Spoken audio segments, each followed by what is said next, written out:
Čia laida apie ūkį ir bites. Ar žinojate, kad pievagrybiuose gausu vitaminų ir mineralų? Ne tik seleno svarbaus antioksidanto, bet ir labai reikalingo mūsų organizmui vitamino D, kurio nėra kitose vaisiuose ar daržovėse. O ar girdėjote, kad šiuos grybus galima ne tik kepti, virti ar troškinti, bet ir valgyti žalius? Pažangiausią grybų ūkį regione įkūręs Kęstutis Juščius papasakos apie tai, kodėl lietuviai į savo racioną turėtų įtraukti ir pievagrybius.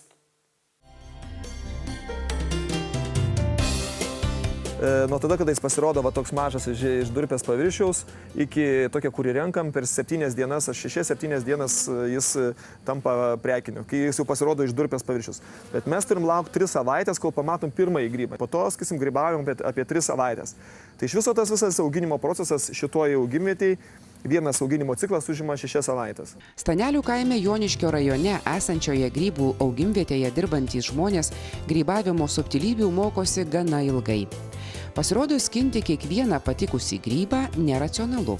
Reikia jausti, kuris dar gali ūgtelėti, o kuris tik trukdys greta augantiems. Iš esmės jų skoninės savybės ir sudėtis yra vienoda ar mažo grybo, ar didelio grybo. Taip? Bet yra pirkėjų supratimas, kas yra normalus grybas, yra labai skirtingas. Pavyzdžiui, norvegai nori kuo didesnių grybų, kad būtų dideli grybai. Ne? Jiems normalu yra didelis grybas.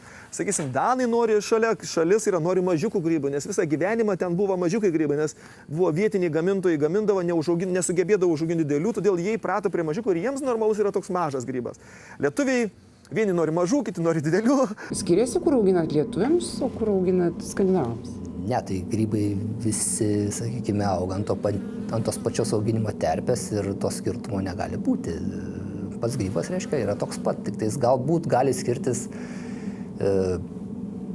grybo išvaizda, sakykime. Senoviai, sakysim, ir panašiai, sakysim, kada žmonės, kada tie grybai buvo pradėti auginti, tai čia prieš kokius 150 metų Prancūzijos, reiškia, tokiose buvusiose kasyklose, kur statėsi Paryžius ir ten liko tokias požemiai, tai ten pradėjo tų šampinjonų auginimą, nes ten buvo, sakysim, daugmaž pastovios sąlygos ir ten pradėjo tą patį gamybos procesą. Tada, sakysim, gal buvo manoma, kad geriau lysi kokį nors klepą, rūsį ir ten bus labai gerai, sakysim, ne? Tai šiandien dienai, kada tos technologijos įsivystė, bet tada tas derlius būdavo 2 kartus per metus tik tais ir labai mažas kiekis užaugdavo tų grybų, bet pakakdavo, nes kadangi tai tikrai būdavo tik tais turtingųjų maistas ir dėl to niekas to nesukdavo galvos.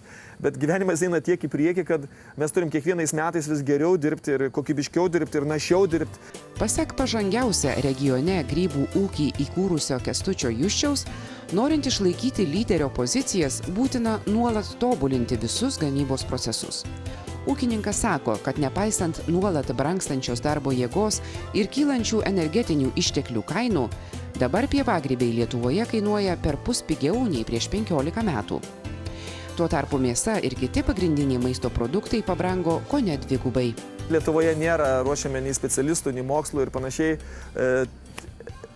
Pradėjau nuo to, kad knygučių prisiskaičiau, dar 16 metų, kad auginsiu grybus, tai man buvo čia, sakiau, priskaičiau idėją, auginsiu grybus, nes ten atrodo labai gražiai ant popieriuose parašyta. Ir po to, sakysim, kada ten nusidirbau ten kapitalą su kitais verslais, ten prekybom, sukiom ir panašiai, investavęs į tos grybus, supratau, kad nieko aš nesuprantu tose grybuose. Ir tada pradėjau važiuoti į Lenkiją, į užsienius mokintis pas tuos vietinius grybininkus visokiais būdais. Tai iš pirmo žvilgsnio visada viskas atrodo paprasta, bet perprasti tas grybų auginimo technologijas, kai nėra informacijos ir reikia per viską perėti pačiam, tikrai nebuvo paprasta ir nebuvo lengva. Ir įeiti į prekybos tinklus taip pat nebuvo paprasta, nes, kaip žinom, reikia sugebėti užtikrinti tam kiekius, pastovų tiekimą produkcijos.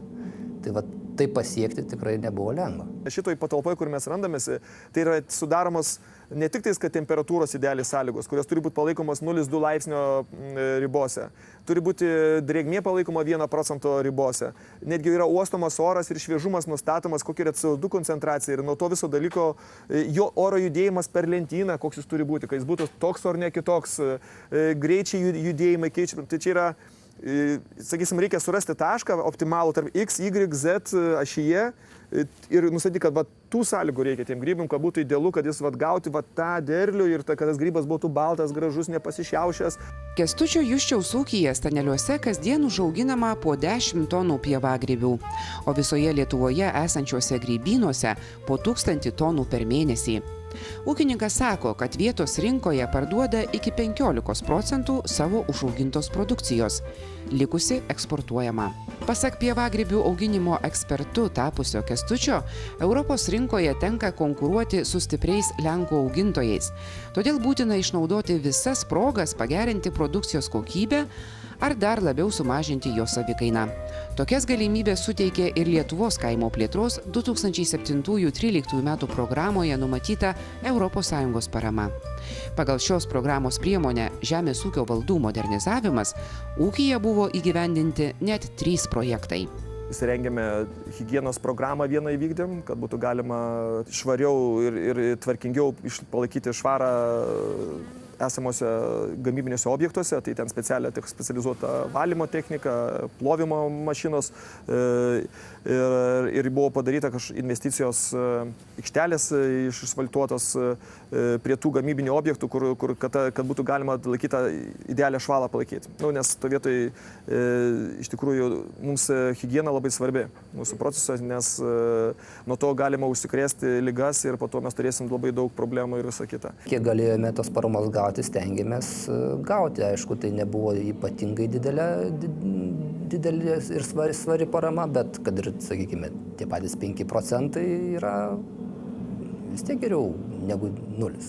Sakysim, su ta parama, sakysim, vis tiek yra paskatina, jeigu paskatina ar gauti kažkokią tai dalį lėšų kompensuoja, sakysim, ta Europos Sąjunga, iš tikrųjų paskatina tuos dalykus pasidaryti ir galbūt todėl mes turim ateityje neturėsim problemų, kaip ir kalbėjom, su konkurenciniais grybais ir visą kitą. Įgyvendinę kelis nedidelius projektus, grybų augintojai turi kur kas ambicingesnių planų.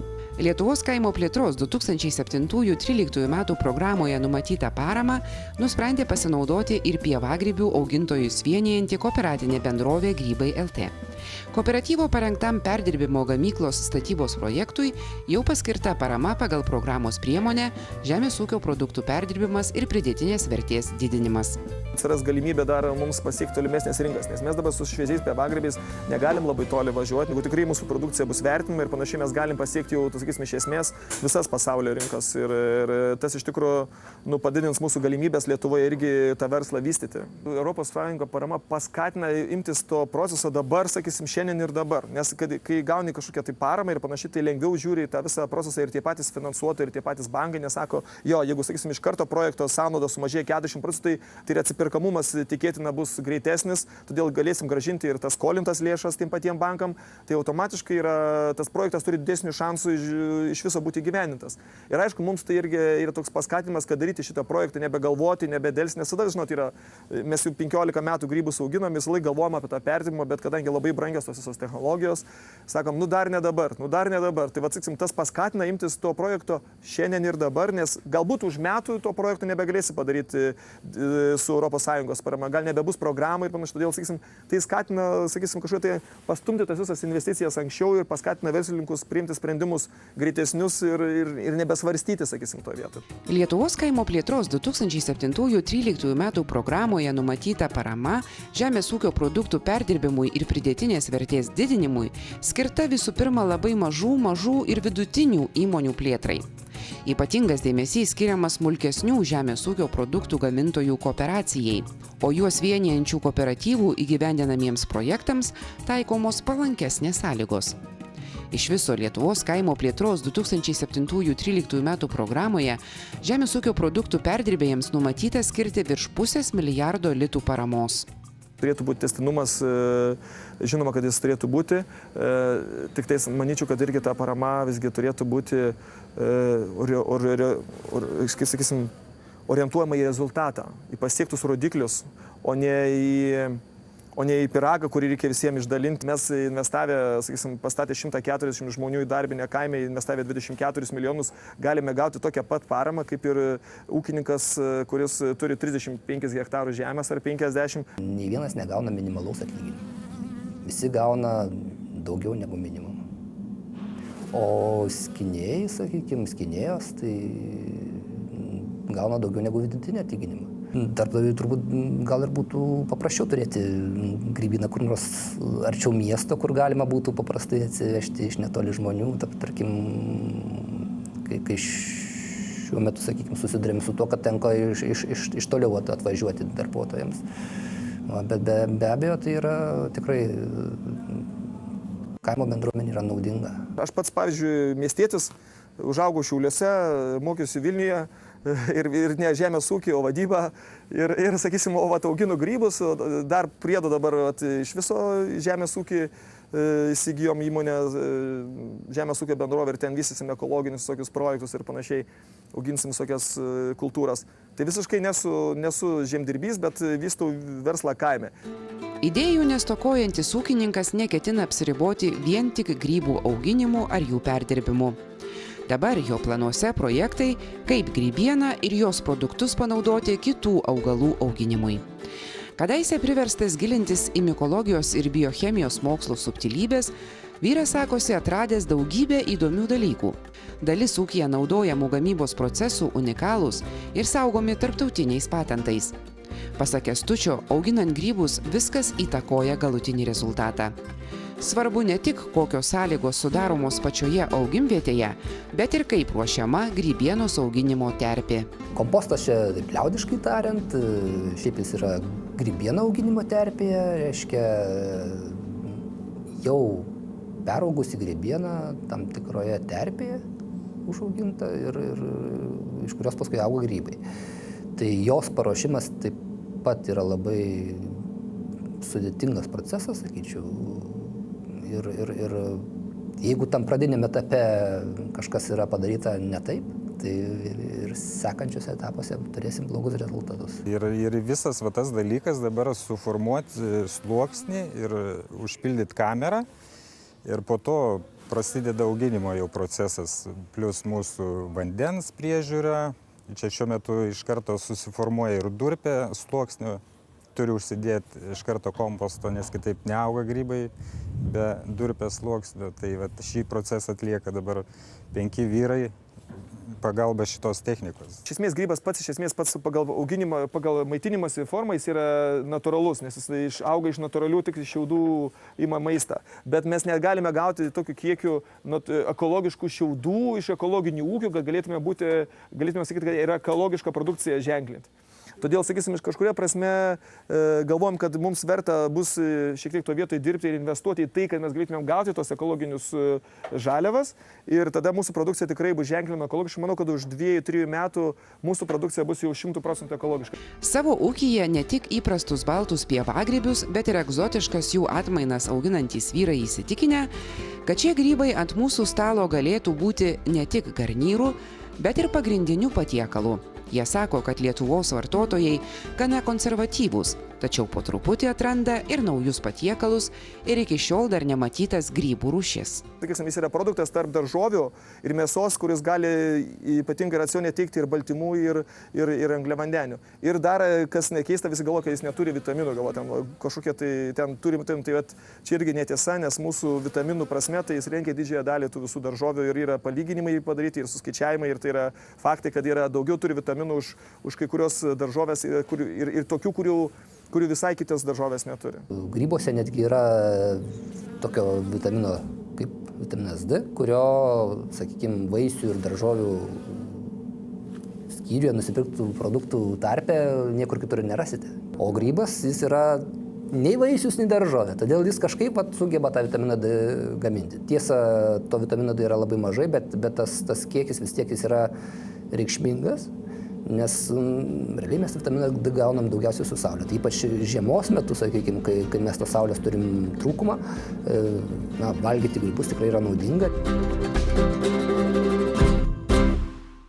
Ūkininkas Kęstutis Juščius pažadėjo, kad netrukus galėsime nusipirkti ne tik konservuotų, bet ir ekologiškų jo ūkyje užaugintų pievagrybių. Nuo po reklamos lankysimės Širvintų rajone, Bagaslaviškyje, pas ūkininką Bronislavą Vošterį, jau daugiau nei 20 metų auginantį linus.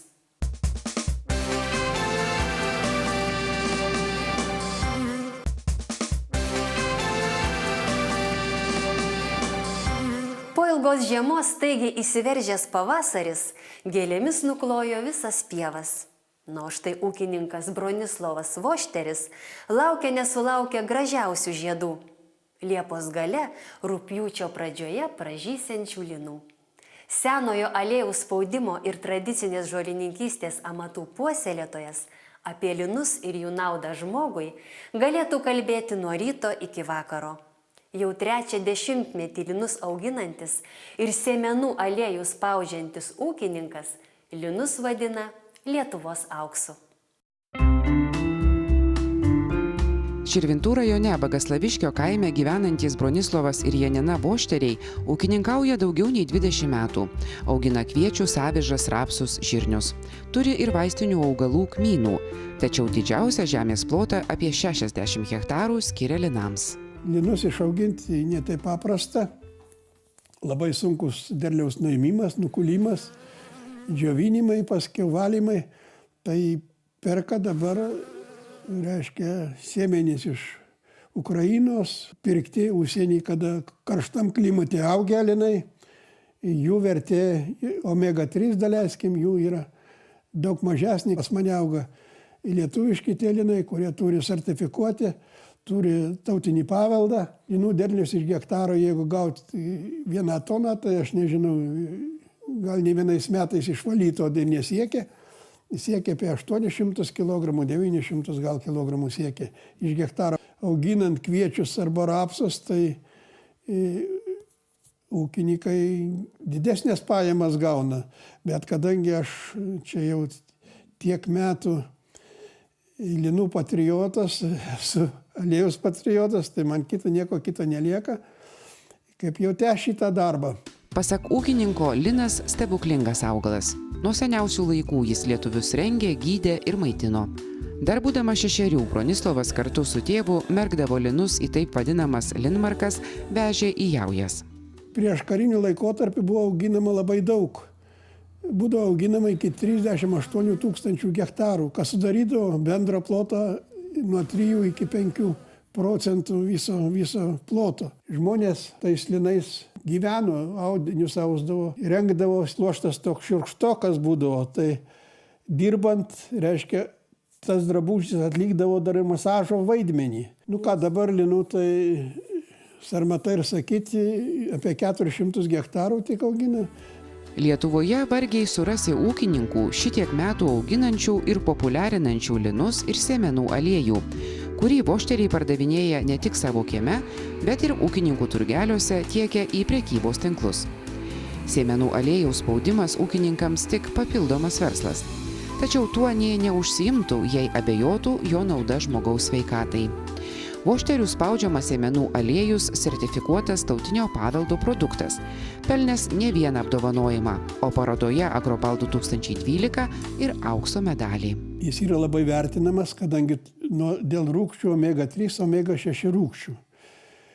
Kadangi šios rūgštys yra pagrindinės, be jų žmogaus organizmas ir uždustų tiesiog, kadangi jos padeda per kraują išnešioti deguonį. Tas aliejus turi tokią savybę ir vertingas tada, kada omega-3 yra didesnis omega skaičius už omega-6. Ką tas aliejus daro? Dar mažina cholesterolį, virškinimo traktui gerai, širdeliai gerai. Pasak Bronislavo, prieškariniais laikais sėmenų aliejų spausdavo kaip sūrį, sėmenis pakaitinę puodę.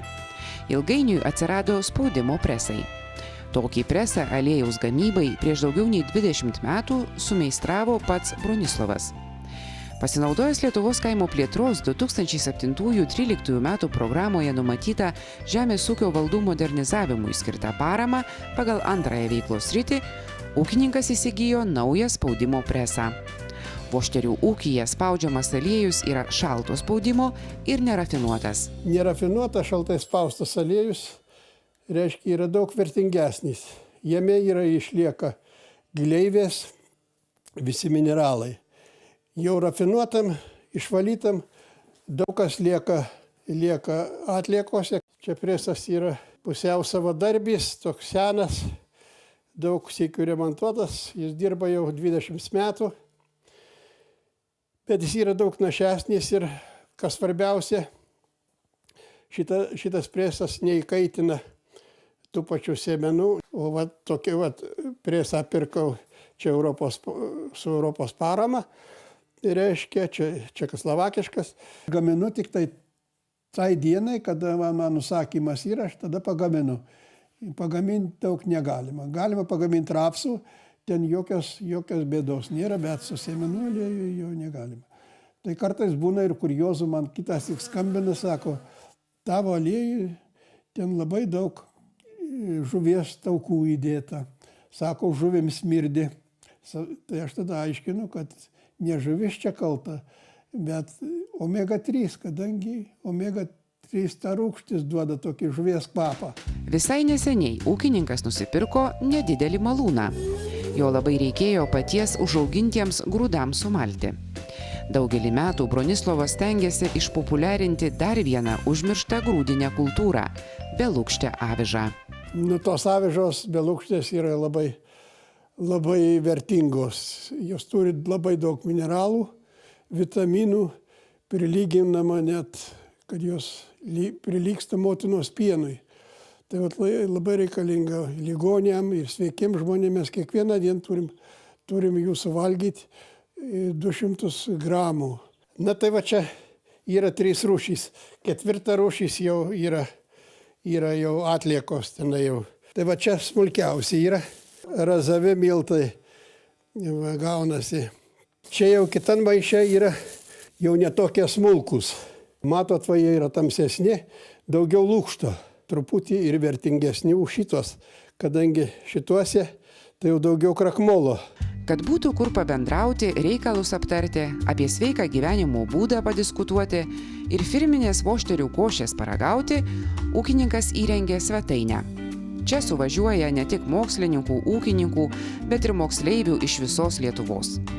Bronislovas juokauja, kad tokios skanios ir sveikos košės gali išvirti tik jo žmona Janina. Man 76 metai, tai jau daug kas šaiposi iš manęs, kam aš dirbu. Bet man įdomu ir nesinori sėdėti be darbo, tai pats ant savęs esi gaspadorius, kaip sako. Bronislovas savo ūkį ketina perleisti sūnėnui Mindaugai Šiurnai. Ūkininkas džiaugiasi, kad darbas, populiarinant linus, nenueis perniek. Linas grįš į laukus, o iš jų į kasdienį gyvenimą. Tiek paruošėme šiam rytui, susitiksime lygiai po savaitės, sekmadienį 9:30 per LNK. O laidos kartojimo, kaip visada, ieškokite lnk.lt video galerijoje LNK Go. Likite sveiki. Europa investuoja į kaimo vietovės. Projektą remia Europos žemės ūkio fondas kaimo plėtrai ir Lietuvos Respublikos žemės ūkio ministerija.